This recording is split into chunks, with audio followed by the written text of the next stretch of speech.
The Story of Me is brought to you by Liuna, Ontario Provincial District Council. Liuna, feel the power.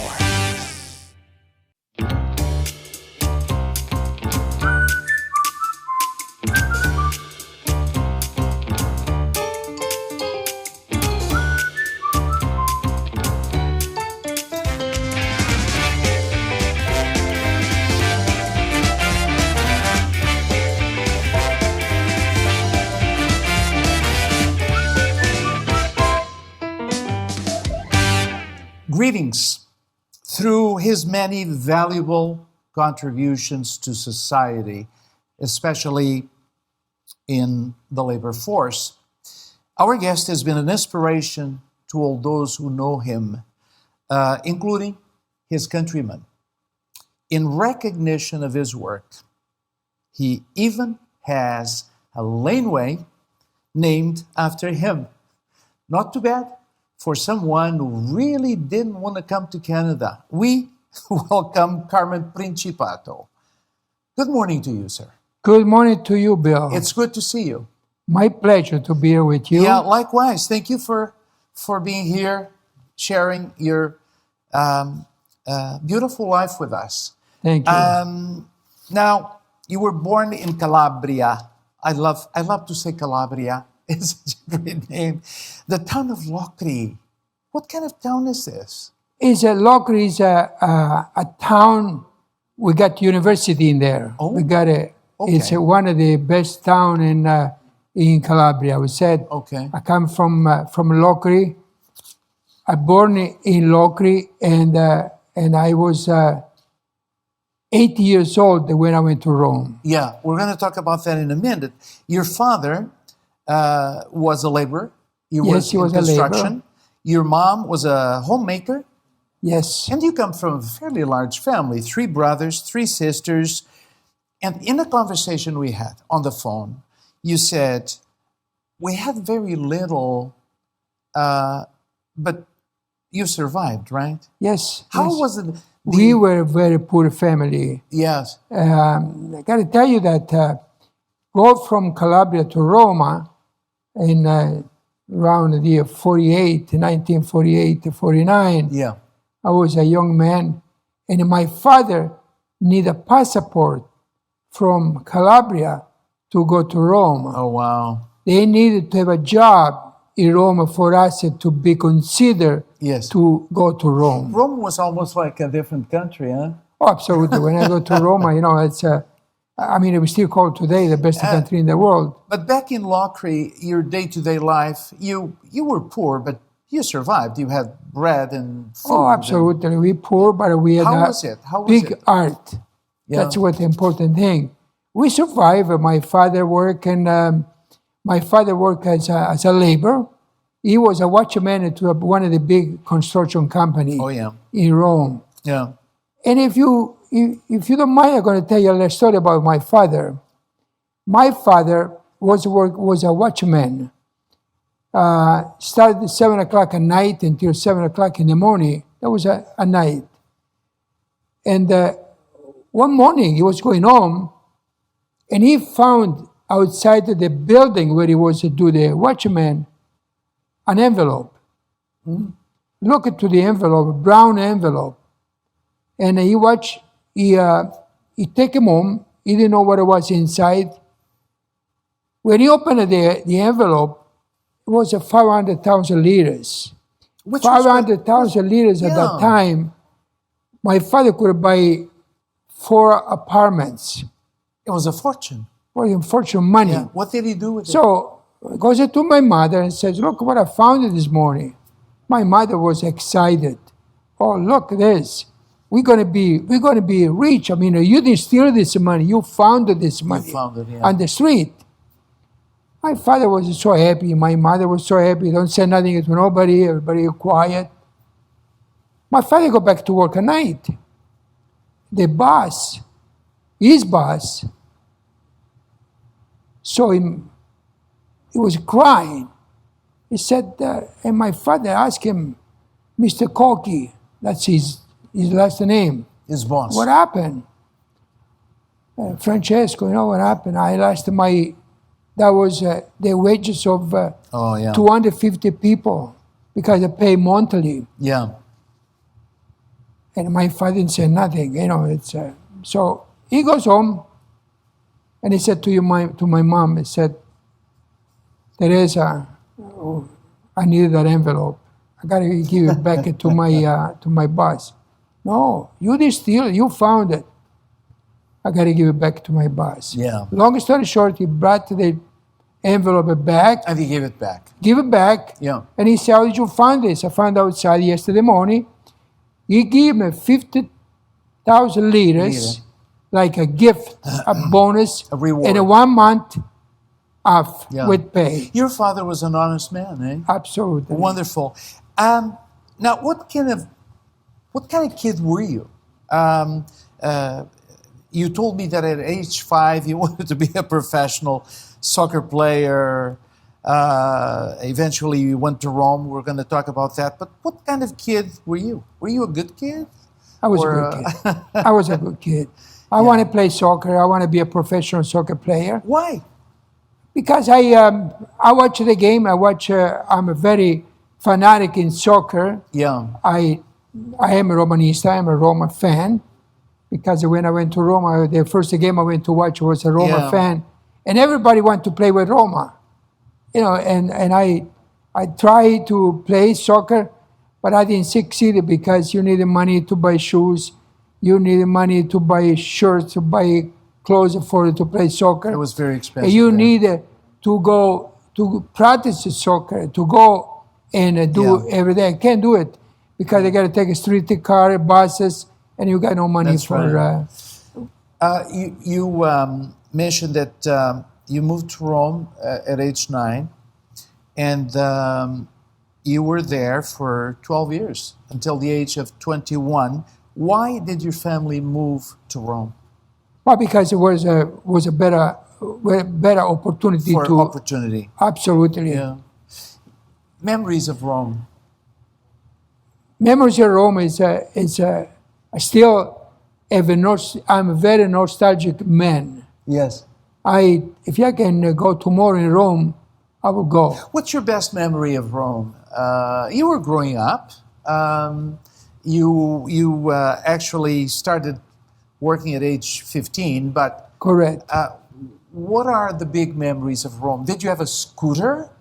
No, my brother have a motorcycle. So that picture up there, it's not of you. It's your brother That's over there, up in the corner.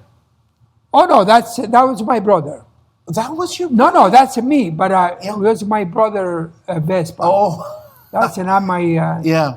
You know, Very and we good. cannot afford it to. I cannot afford it to have that one there. You know. Yeah. But my brother was older than me, Yeah. and he gave it to me to go on and time and to ride. time. You know. Yeah.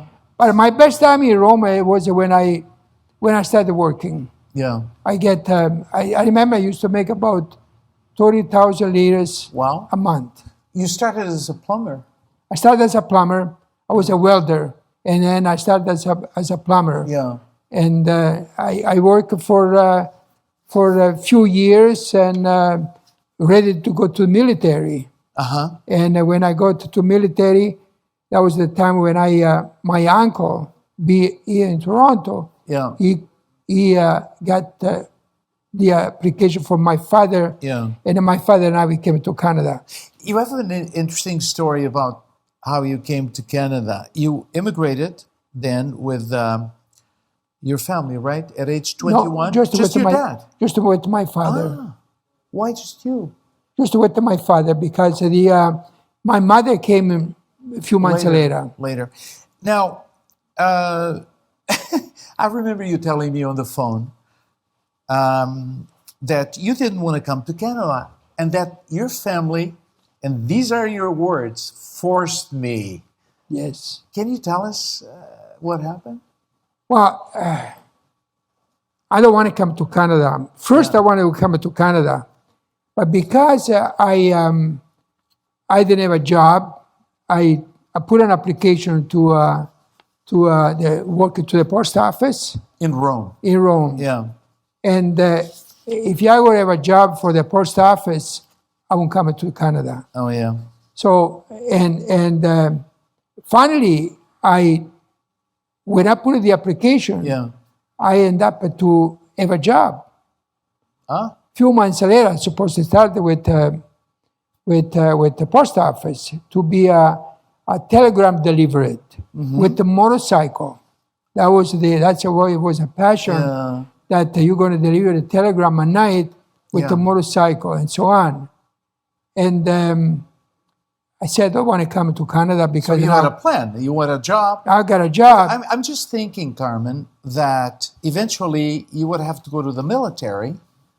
But when I come back from military, I will get a job back because it was a government job.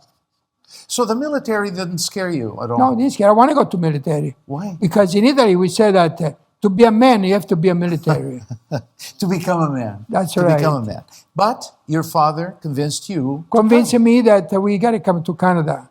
And he told me, because I said at that point, I said, I'm not coming to Canada because I got a job now. How did he convince you?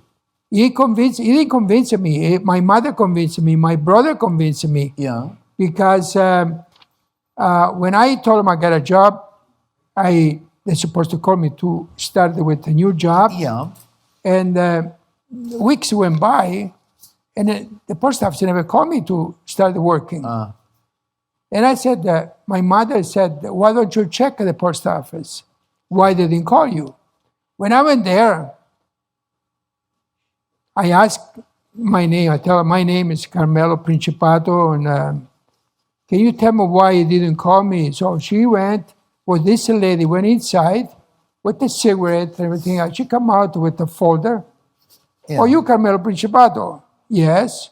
We never call you to work because your father came over and tell us not to calling you because you got to immigrate to Canada. Your father sabotaged the whole thing. So when I went home, I said to my father, my mother said, you're done. You kill me. Now I don't have a job. And I still want to go to Canada. I want to go to the army. Anyway, and then that was a little story that they convinced me, you go to Canada for a couple of years, you come back. Oh, I see. But I never went back. Why not? Well, I went back as a visitor. No, but you never returned. You stayed in Canada. My intention was that I will return in Italy for good after a couple of years. So what happened that you stayed? I stayed in Canada, and I said I'm going to learn English, and then I'm going to go back to Rome. Yeah. I still learn English, but I'm still here in Toronto. Okay. But you did stay, and I'm just wondering what made you stay. I know you got a job, but was there anything else that happened in your life here? I was happy. Canada, I think Canada bringing me a lot of good things. What I got in Canada, I would never get in Italy. Did you get a girlfriend when you arrived? No. I have a girlfriend in Rome. That was later. Yeah. Oh, you went back to Italy too? No. I had a girlfriend in Rome before I left from Rome to come here. Okay. I mean, it was a different time than today. Yeah. Now, you started to work in a precast company with La Una Local 506. Which year was this? It was in 1959. 1959. I didn't have that here. How did this first job come about? Well, I have a cousin work in a precast plant. Okay. And he asked me if I want to go to work there, and I went to work $1.28 an hour. That was my rate. But that was good. It was good. Yeah. It was good. It was for we get 10 cents, 5 cents increase every once in a while. What were the working conditions then? It was good. It was good. I was working a plant.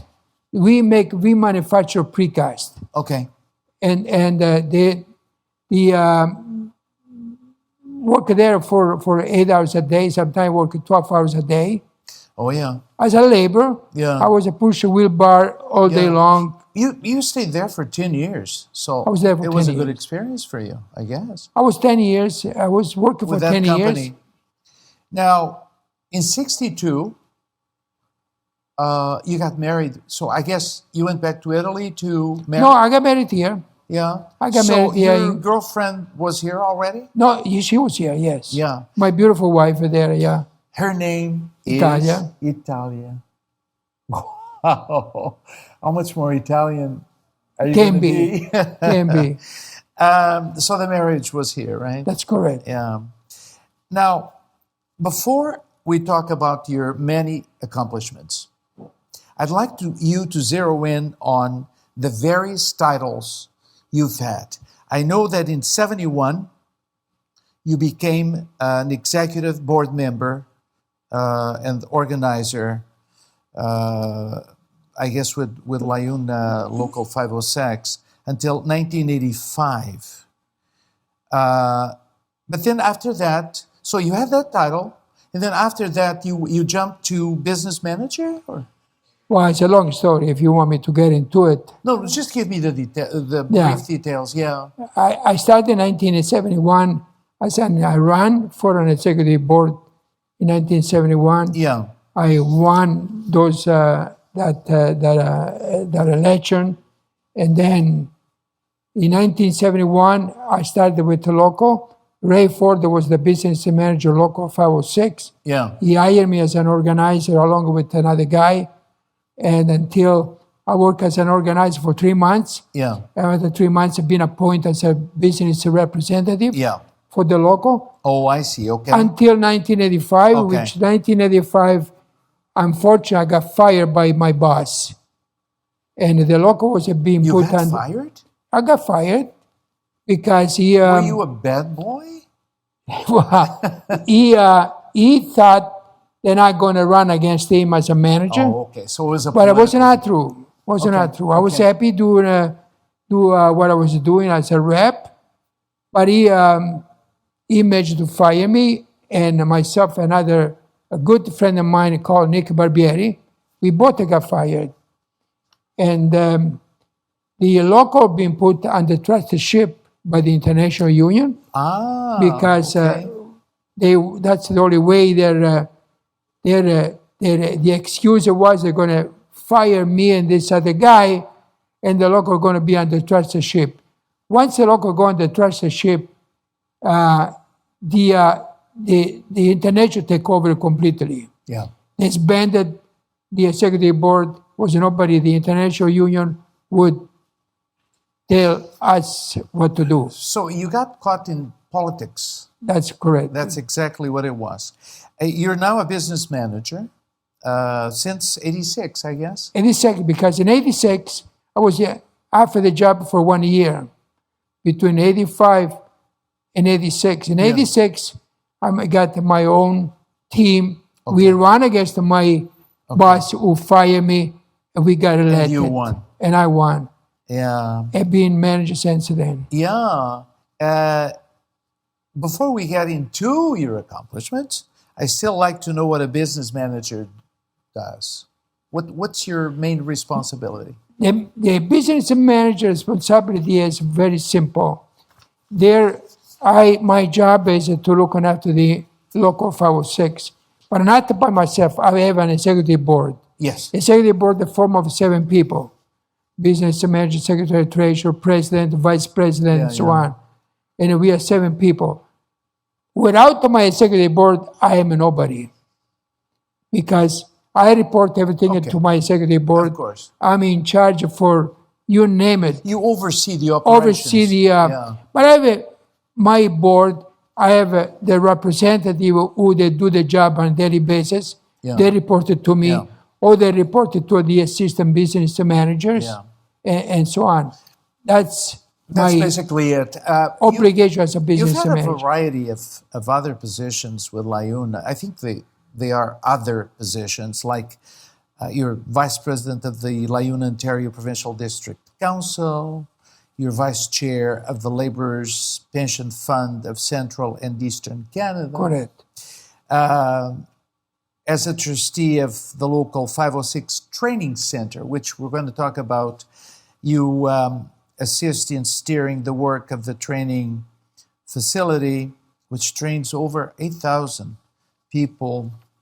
You're trustee of many of the employee benefit plans. You're responsible for establishing a scholarship fund program for the members' children. So it's just incredible what you've been doing. Now, we'll talk a little bit about this a little later, but when you started, let's go back to 506. How many members were there, roughly? About 1,500. I started in 1971. Yeah. About 1,500 members. Now, today it's how many? Over 8,000 members.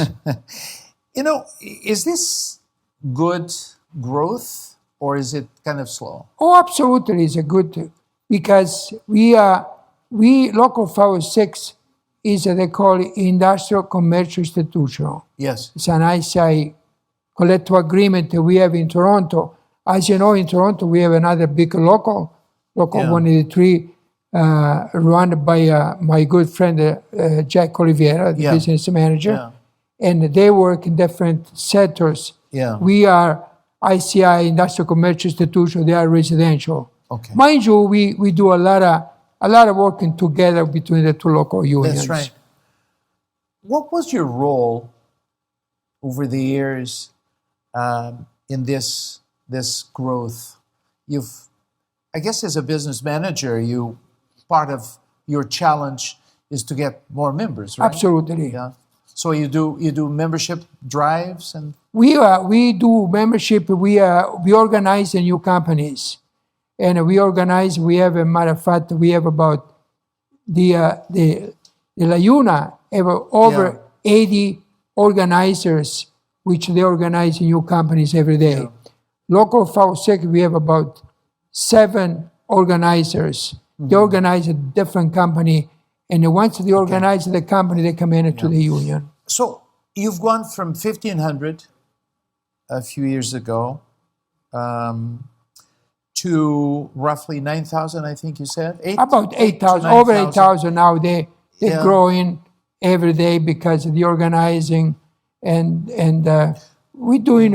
What's been the biggest change over the years for you? The growth in membership, or you can see that the Toronto and around the Toronto, we all this office building, they growing now. Yeah. It's all 506 workers in there. So there's been growth in work, in jobs. Absolutely. Yeah. And we all this you name it. Yeah. All the Maple Leaf Garden there. We built all this. The stadium, not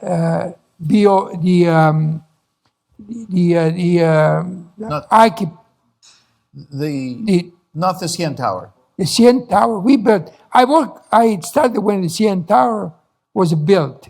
1972, Those 73. are big projects, and you've been involved in them. The Canada Center, that's the IKI that we're talking about. Yeah. We built that one. Yeah. Now, local 506. The Rogers Center, we built that one. Yeah. Oh, yes, you did. And all the office building you see in Toronto, we all involved. It's not all work. You have, this local has a number of extra curricular activities. You've got a family picnic, the Bocce Tournament? Yes. And the Stewart Seminar, and gives scholarships every year. That gives scholarships every year. You have now the family picnic is where it's an annual thing, right? Annual thing. Unfortunately, the last couple of years we didn't have it because of the pandemic. Yeah. And we hope that the next year we're going to go back again. Now, the Bocce Tournament, I think it's a fundraising event, is it not? Yes, yes, sir. It's for charity. Every year we pick a charity. That's we're going to. Every year we give it to different people. Yeah. Who they really we know that we need. They needed that, and we choose every year a different charity. You also have a scholarship to help the daughters and sons of members. I got to tell you how we started with the scholarship. Years ago, Joe Mancinelli and my executive board, they decided to do a tribute for me. And at that tribute, I collect about $40,000. And $40,000 I didn't pocket. I created the scholarship, Carmen Principiato scholarship. Wow. It's got your name. That's my name. And I feel proud that today, that's the way we started. Yeah. Today is a bigger because our members, every year they collect more because we give a bursary, we give a university, we give it to college, and so on. And our members got the money. A lot of the daughters and the son of our members, they can get those $1,000, $2,000, up to $3,000 every year to go to school. We also talked about a training center that I understand you're very proud of. First of all, it cost $23 million Correct. to build. Where is it? Is it in Toronto? No. It's in Richmond Hill. Richmond Hill. Now, tell me about this center. Which we train new members. Yeah. We got this every day. We had about 30 or 40 members that go up, new members. We have weekends. We train people with, we got to get the women's follow rest, work nights. Yes. And this is important to everything. Today, you cannot go to work unless you got all this information that you need to be trained to go on the job site. And I understand that this training center is state of the art. Absolutely. Yeah. It costs about over $23 million. Yeah. So you've enjoyed a very long, 34 years roughly, successful career. Now, I look at your political profile, and you've run every 4 years and in 2 elections and won by acclamation. Okay, so you've run every 4 years, and in 2 elections you won by acclamation. Correct. Wow. How did you accomplish this? Well, I think our members are happy what I'm doing. Yeah. I think that's got to be number one. You got to do what you have to do to represent your membership. Yeah. And our membership, I'm proud. I'm proud to I bet you are. who I am, and I'm proud of the membership we have. We have our membership. For me, I can tell you, it's the best membership than any other local unions. You have a good team. Taking nothing away from other local unions, because everybody got to take care of their own people. But what's your secret? Down deep, what is your secret to all of this success? Because Be an honest person. And I consider myself very honest. When you can help a member, when you can do something, you say yes if you can do it. You say no if you cannot do it. you take after your father, don't you? Yes, you're right. I'm thinking about the envelope and so on. Now, Local 506 is now over 100 years old. I remember hearing something about a celebration. You had a big gala 2 years dinner. ago. Yeah. 2 years ago, we had a big celebration. I was proud to have our General President, Taylor Sullivan, the General Secretary Treasurer from really? They all the came, International Union. Yeah. But a big thing they're going to say that I have to recognize one individual is my friend, is my mentor. I would say that in a labor movement, Joseph Mancinelli. Okay. He's our regional manager. He's That's our right. vice president of this Yeah. great international union. Yeah. But I consider him not only my regional manager, which anytime I got a problem or any issue, the first phone call I make is to Joe. Yeah. And Joe is for me it's my family. Yeah. Not only my family, but he's my leader. the leader of La Una in I would say in Canada, Yeah. and I'm proud to have a regional manager. I'm sure he's Such proud a to have job you as as a a- friend as Absolutely, well. absolutely. Now, when we talked about the Carmen Principiato Scholarship Fund, this kind of relates to your work in the community.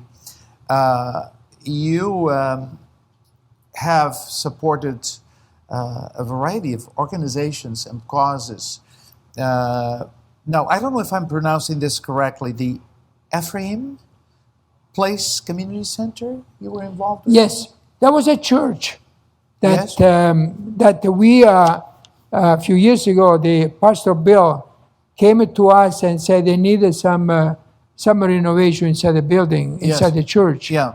And we voluntarily, my staff, including myself, we work for weeks, weekends, a night to make this place A new space. a new place for the kids over there for the church, and that was something that we done with the pleasure. Yeah. You've also been involved in numerous initiatives, including Humber River Hospital, Memorial Hospital in Brampton, a variety of things. Now, when I came upon your biography, I noticed that since 1986, you've been called the father of the Portuguese community. Yeah, that's a nice word. I can tell you that the media and because the majority in 1960 to 70, Italian came from Italy. Yes. From 70 on, It I was- would tell you, majority of the members they were Portuguese. Yeah. And because I work with the communities, the Portuguese communities, Italian communities, but especially the Portuguese communities, when I go to a function or whatever, and I recognize what the Portuguese community does, Yeah. and every day they call me, here Carmen Principiato is the father of the Portuguese community. Well, And I'm proud today Yeah. they give me that name. I'm proud to maintain that name because I love. It's an honor. It's almost like an award It's when I gotta tell you, to give you that. Portuguese community and Italian community, they elected me every year. Yeah. Every 4 years. Yeah. One They way or work the other, by together. acclamation, Yeah. or even a vote or whatever. But special, in the last 20 years, I can tell you, the Portuguese community elected me with my executive board. That's a because, reflection of who you are, and for that, you've been bestowed many honors. I have in 1992, you received the commemorative medal from the Governor General of Canada for the 125th anniversary of the Confederation of Yes. Canada. In recognition for your contribution to your compatriots, community, and to Canada. Then you also received, now let's see if I can pronounce this correctly, a medal in the Comitato Tricolore per gli Italiani nel mondo. Wow, that's a recognition of years of service in the I was going to say the Portuguese community, the Italian community. Yes. And I received that. I still got the medal, and I keep that with. And I said to my wife, make sure they're not going to take this with me when I go to the other side. Now, I think one of your crowning awards has to do with a laneway somewhere in Toronto called the Carmen Principiato Way. There you are. You have a place with your name in Toronto, in this big city. Again, I'm very proud because I'm involved with the soccer, and I play soccer here also. But here was a community. They wanted us to help to maintain a soccer for young kids. Yeah. And they had no place. They had and the local 506 again with the help of the the district council, Yes. which is Joe Mancinelli and so on, we managed to build a club, help them to build a club. Inside there at the Carmen Principiato Way, it is a club for the... so this is on the location of, yes, of this yes. soccer... Inside of... it is a place where they play soccer. Wow. And there is a club when the kids are going to play, and there is a And the restaurant inside. laneway by there is as your name. That's correct. Forever. Very good. It's certainly an honor Feel good. for you, I'm quite sure, as is your family. You've talked glowingly about your wife. You have one daughter, Sabrina, Sabrina. and one granddaughter, Mia. Now, so you're a grandfather, which is probably at the top of all your honors, right? That's Grandchild. She's my... Today, matter of fact, this morning she called me before I left the house. Oh, yeah? And she called me, no, sorry I didn't call you last night, but because the first time and now we see each other. Oh, yeah? And she's 11 years old. 11. And she's my life. Yeah, she's your life. She's my life. Yeah. Now, aside from your very busy work, are you still traveling? I know you've traveled mainly to Rome and so on. Are you traveling at all these days? No, in the last couple of years, I've been gone no places. Because of the pandemic? Because of the pandemic. Yeah, but before that, you... Oh, yes, I travel. I go in Italy. I still got a relative in Italy. I go there once in a while. Yeah. I go there once. Sometimes I used to go there every 6 months when my mother was alive. Oh, yeah. Now, That's good. I still got my sister until last year. She was alive also. And I used to go, got my nephew, my nieces in there. I go every year. Yeah. 2 weeks, a week, 10 days. I go and watch a soccer game. Because you're still interested in Oh, soccer. still interesting. Do you play it all here? I play with just for fun. I don't play with a team. About the traveling, and thinking of you as the father of the Portuguese community, have you ever traveled to Portugal? Oh, yeah, 3 times. I went to Madonna de Fatima. I went to, we were a few places. I was there with Joe Mancinelli and our general president, Mr. Koya, years ago. Yeah. And I was there 3 times.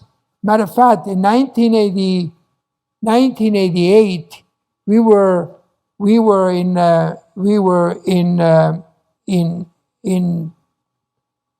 Are you talking about Portugal? In Portugal. Lisbon? Was in Lisbon. Yeah. And there was a good time. It was there for 2 weeks. Yeah. As a matter of fact, at that time we met with some government officials. And was not the prime minister, but we met the minister of immigration, minister of the minister of labor, and interesting, eh? I still got a lot of good memories about that. I have a sense, we're almost at the end, unfortunately, but I have a sense that you're not ready to retire yet. Am I correct? You said the right word. People ask me when I retire, Carmen, and before opening my mouth, members said, Carmen, please don't retire yet. And I want to thank God that given me health to stay more, to stay longer. And the energy. And the energy. And I will be the first one to retire when my brain doesn't work anymore. Yeah. But I still got a measure to complete in my local union. What's that? The measure will be that when I leave, I want to make sure that my local will stay in good hands. And I got good people, then they can take over, no question about it. Okay. My executive board, I'm proud. Yeah. I'm proud. Yeah. But my board said, Carmen, we want you to stay. Still, nobody after my job said, I want a Carmen job. because they know Yeah. that I'm not there today because I need the money. Thanks God, I don't. I needed to be in good health. I needed to be with my members. My members of 506 is sometimes is my first family, Yeah. but it's my second family, and I treat them like my family. I wish you many years of life at doing what you love doing. And I want to thank you for being here and sharing your life with us. And I hope to see you soon. I want to thank you, Bill. I want to thank you for this giving this opportunity to give some to my membership, which, like I said, I love it with the bottom of my heart. And thank you for having me here this morning. It's very nice. My pleasure. Thank you again. Have Thank a good you. day. Thank you. Thank you very much. And we wish our audience a good day. Thank you for being with us. Talk soon. Bye-bye.